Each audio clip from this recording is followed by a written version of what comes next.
Been by yourself and you're totally safe. Washington, D.C. is a great thing. Yes, ma'am, please. Mr. President, as you're calling on Democratic leaders across the country to work with you on crime, do you see your efforts here in D.C., including, for example, working with Mayor Bowser here as a model for bringing more bipartisanship in matters not only with crime but also issues that matter to everyday American people's lives? So Mayor Bowser's been great. She could have taken the thing, oh, well, and then after I clean it up, they'll take credit for it. You know what they do is they take credit. Like, we cleaned up Los Angeles. We did a great job there. And it was overwhelming what was going on. And again, the police chief made a statement that we could not have done, there's no way they could handle it. You saw what was happening out there. It was going to be a disaster. We stopped it cold. If we didn't do that, would have been a very sad day. And you know, remember, we have the Olympics, we have the World Cup, we have all these things coming, and we have 250, all of these things coming.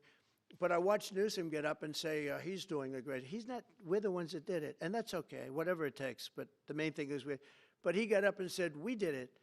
Well, he didn't want us there, and he's going to need us again because it's starting to form again. I see it. It's starting to form again. You know, we have to maintain. It's like maintenance on an airplane. You can buy it, but you have to maintain it. And if you don't maintain it, a good plane becomes very unsafe very quickly. So it's an honor to do it. A lot of presidents wouldn't do what I'm doing. I don't need this heat. But when I watched television last night and I'm watching the news and I see that 9 people were killed in Chicago and 54 were badly wounded with bullets, I say, that's not this country. We have to do something. And I do say this, I say this very much. I'm not speaking to anybody but them right now. I would love to receive calls from governors and mayors saying they need help. We'll help them. We have a lot of people. We have a great force. We have a great military force. You know, Pete will tell you that when I was running for office, and this was a big headline, I think, you know, probably got me a couple of votes, but you couldn't sign people in the military. Nobody wanted to join the military, the Army, Air Force, the Navy, Marines, Space Force, Coast Guard. We never forget Coast Guard because they've done such a great job. Never. But nobody wanted to join any of them. We were way below what we wanted. Every single one. The closest was the Marines, whatever that is. You'll explain that to me. But the closest was the Marines. But every service was way down, way down. And then I got elected, and our country's the hottest country anywhere in the world right now. Everybody's talking about the USA. They're talking about the job that we're doing. Everybody. We have the best economy.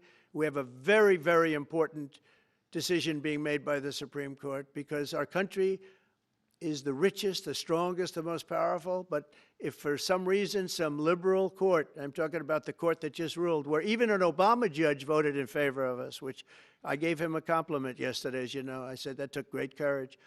But it's a liberal court, and it's going up to the Supreme Court, who I think have been incredible people. I think they've made very wise decisions. But the tariff question, because without the tariffs, this country is in serious, serious trouble. We've taken in almost $17 trillion of investment is coming in. Most of it is coming because of tariffs.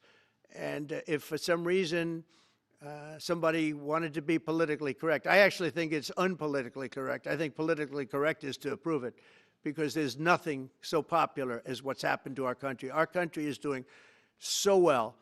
But we had a liberal court gave us a very shocking ruling, and that ruling is basically saying that the trillions of dollars that are pouring into our country, putting us in a position like no country is anywhere in the world, that they'd like to see us that taken away. By the way, a lot of the people behind that lawsuit, that particular, are from foreign countries, I might add.